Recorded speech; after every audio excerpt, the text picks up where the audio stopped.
Hello students, welcome to channel सब कुछ no. आज आप लोग पढ़ेंगे क्लास 9th एनसीईआरटी मैथ का प्रश्नावली 1.2 का सेकेंड पार्ट। इसमें आप लोग सेकेंड क्वेश्चन से आगे पढ़ेंगे। इससे पहले आप लोगों ने पहले वाले पार्ट में इस 1.2 के लिए इंट्रोडक्शन और पहला क्वेश्चन भी आप लोगों ने देखा था।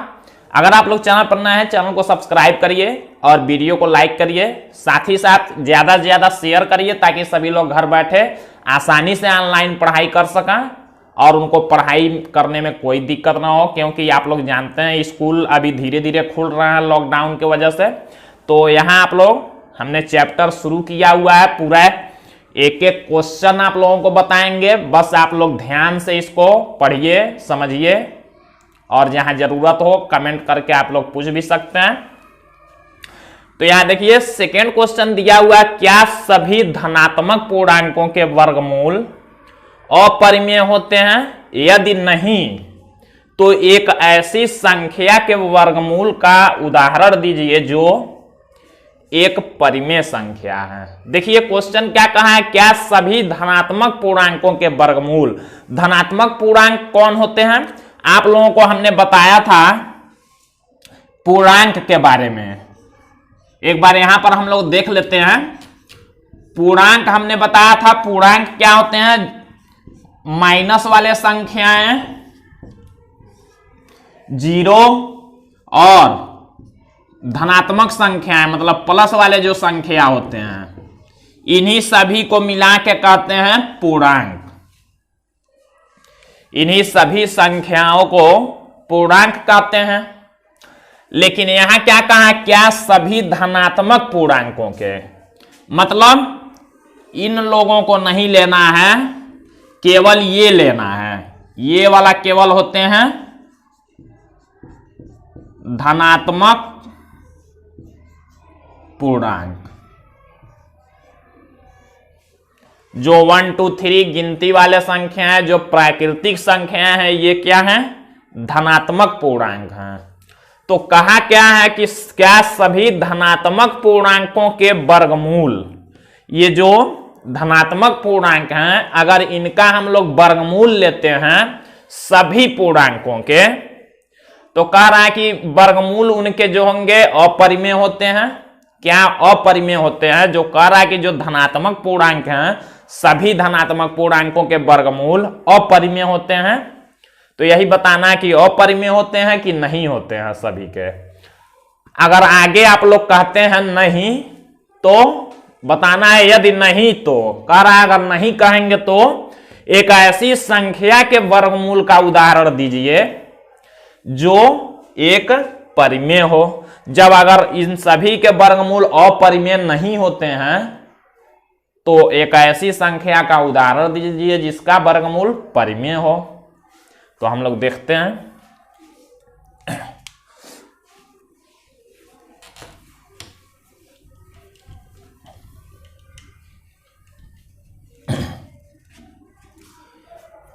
तो हम लोग क्या लिखेंगे, क्या सभी धनात्मक पूर्णांकों के वर्गमूल अपरिमेय होते हैं?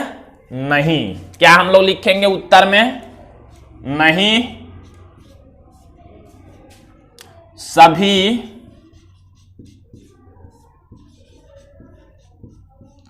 धनात्मक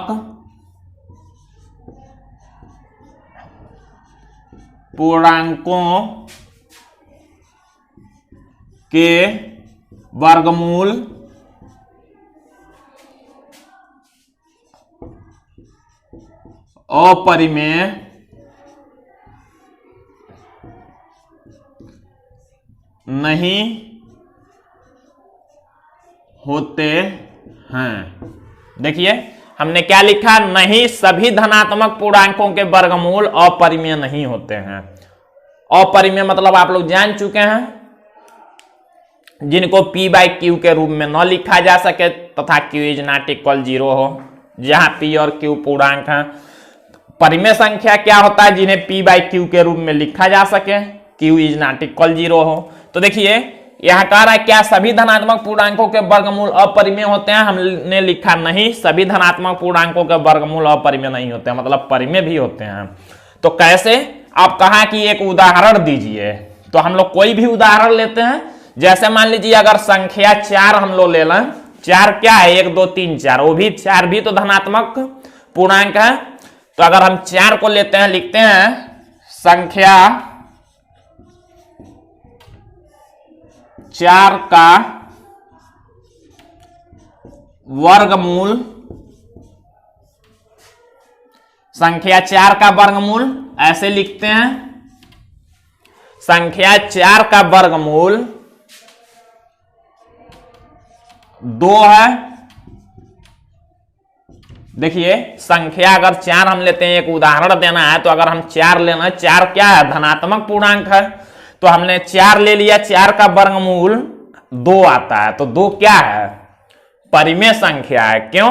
क्योंकि आप लोग जानते हैं 1 2 3 4 सभी परिमेय संख्या होते हैं, क्योंकि सभी के नीचे जितने भी संख्याएं हैं सबके नीचे एक छुपा होता है, एक लिख सकते हैं, मतलब p/q के रूप में लिख सकते हैं। तो ये संख्या 4 जो है धनात्मक पूर्णांक है, और इसका जो वर्गमूल आता है 2, ये क्या है, परिमेय संख्या है। तो यही हमको एग्जाम्पल लिखना था, एक उदाहरण लिखना था, तो हमने लिखा संख्या 4 का वर्गमूल 2 है, जो कि एक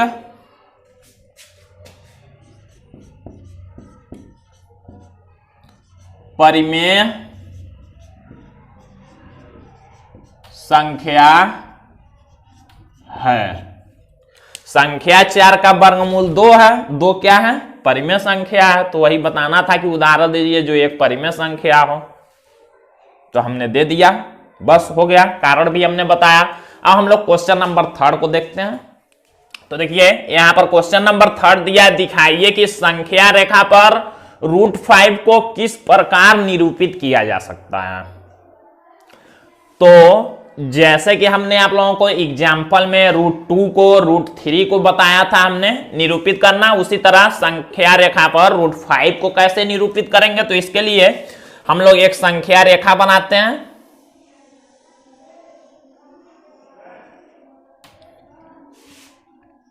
ये देखिए एक संख्या रेखा है, हम लोग यहां बीच में 0 ले लेते हैं।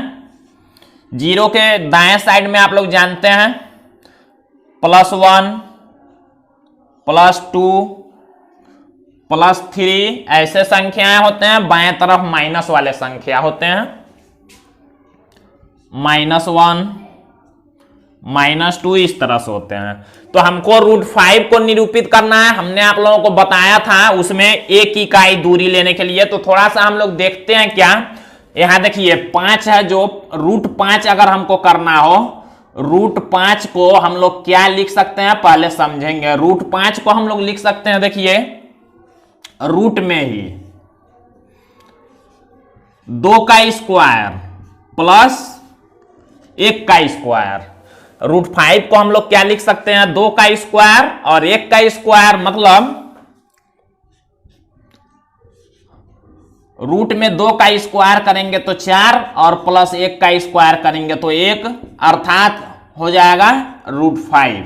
मतलब √5 को हम लोग क्या लिख सकते हैं, 2 का स्क्वायर प्लस 1 का स्क्वायर। ध्यान देंगे क्या बता रहे हैं, 2 का स्क्वायर मतलब हम लोग 2 इकाई ले लेंगे यहां, और ऊपर 1 इकाई लेंगे, ध्यान यही देना है।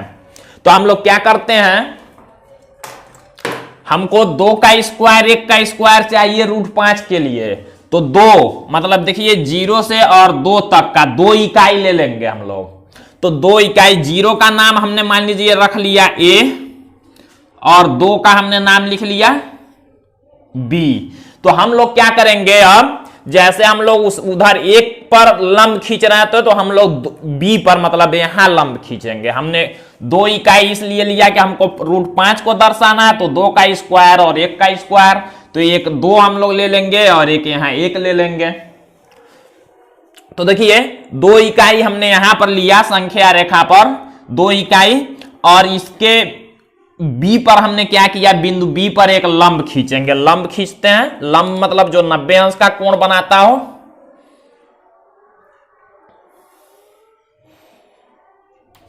इस B पर हमने एक लंब खींचा, ये लंब कितना लंबा होगा ये आप लोग ध्यान देंगे। ये जो लंब होगा, हमने यहां पर 2 इकाई लिया है, लेकिन यहां पर 1 इकाई लेंगे। दूरी कौन सा लेंगे? ये 1 इकाई। देखिए 1 इकाई दूरी लेके ऐसे चाप आप लोग लगाएंगे। मान लीजिए ये C पर कट रहा है, C पर। अब क्या करेंगे? C को इस A से स्केल की सहायता से मिला देंगे। C को सीधा स्केल की सहायता से A से मिला देंगे। तो देखिए हमको एक मिल गया ABC त्रिभुज। त्रिभुज है समकोण त्रिभुज। यहां से यहां तक की जो दूरी है 2 मात्रक है, या 2 इकाई कह सकते हैं, या 2 मात्रक कह सकते हैं। यहां से यहां तक का दूरी हमने 2 मात्रक लिया है, और यहां से यहां तक का हमने जो दूरी लिया है 1 मात्रक हमने लिया है, या 1 इकाई इसी को कह सकते हैं। देखिए तो अब हम लोग क्या करेंगे? इस समकोण त्रिभुज में हम लोग फार्मूला का यूज करते हैं। हम लोग लिखेंगे क्या? यहां से लिखेंगे हमने संख्या रेखा पर, संख्या रेखा पर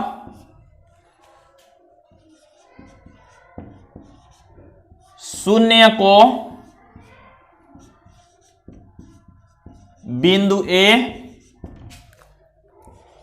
तथा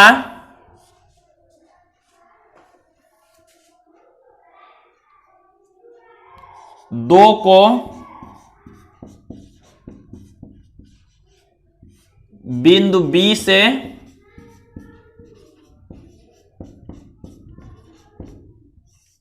दर्शाया। हमने क्या किया? शून्य को बिंदु A तथा 2 को बिंदु B से दर्शाया। अब हम लोग लिखेंगे बिंदु B पर, बिंदु B पर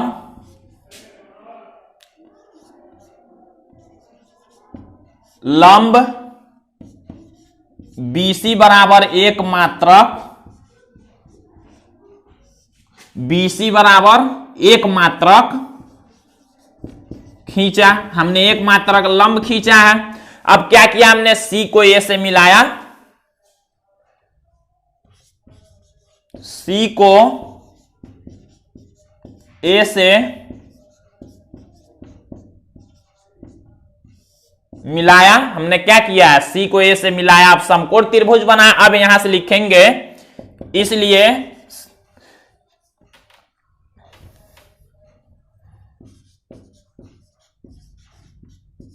समकोण त्रिभुज ABC में, समकोण त्रिभुज हमको मिला है ABC। इसमें हम लोग क्या लिख सकते हैं? कर्ण का स्क्वायर। कर्ण है AC, AC का स्क्वायर बराबर लंब का स्क्वायर, लंब है BC, BC का स्क्वायर प्लस आधार है AB, AB का स्क्वायर। ये हम लोग पाइथागोरस प्रमेय का यूज कर रहे हैं। तो AC हमको निकालना है। AC का स्क्वायर बराबर लिखेंगे, देखिए BC दिया है 1 मात्रक, तो हम लोग BC को लिखेंगे 1 का स्क्वायर प्लस AB, AB देखिए 2 मात्रक है, तो हम लोग लिखेंगे 2 का स्क्वायर। अब AC स्क्वायर बराबर होगा 1 का स्क्वायर 1 प्लस 2 का स्क्वायर 4, तो AC स्क्वायर बराबर होगा 4 और 1 जोड़ेंगे तो 5। हम लोग यहां देखते हैं, तो AC इक्वल हो जाएगा, स्क्वायर को जब पक्षांतर करेंगे तो रूट में होगा, इसी को लिखेंगे √5 मात्रक। अब देखिए √5 मात्रक हमारा ये AC आ गया। अब हम लोग क्या करेंगे? प्रकार में √5 वाला दूरी लेंगे, A से C तक वाला ये दूरी लेंगे, और ऐसे A पर रख के A पर प्रकार को रखेंगे, ये वाला दूरी लेंगे √5 वाला, हमको √5 बनाना है तो, और ऐसे चाप लगा देंगे। चाप जहां पर कटेगा उसका नाम कुछ लिख लेते हैं। मान लीजिए हमने P लिखा, तो यही बिंदु P क्या है? √5 को संख्या रेखा पर दर्शाता है। तो हम लोग क्या लिखेंगे? लिखेंगे अतः AC इक्वल √5 दूरी लेकर ए से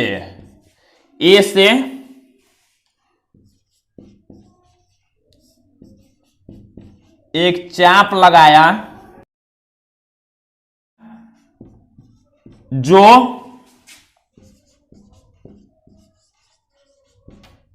संख्या रेखा को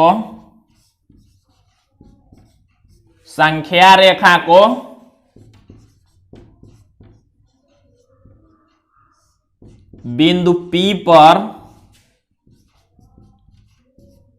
प्रतिच्छेदित करता है,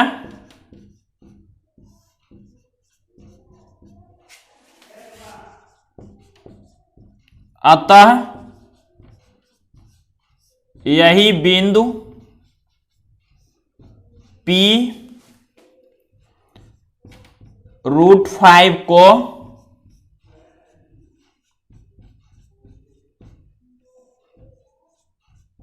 दर्शाता है।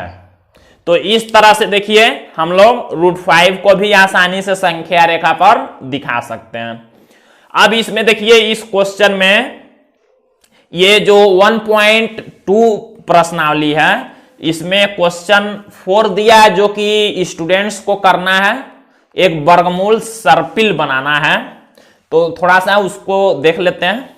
तो देखिए यहां तक ये प्रश्नावली कंप्लीट हुआ 1.2। इसमें क्वेश्चन 4 में करके दिया है, स्टूडेंट्स को खुद ही करना है, आप लोगों को करना है। क्या करना है? एक वर्गमूल सर्पिल बनाना है।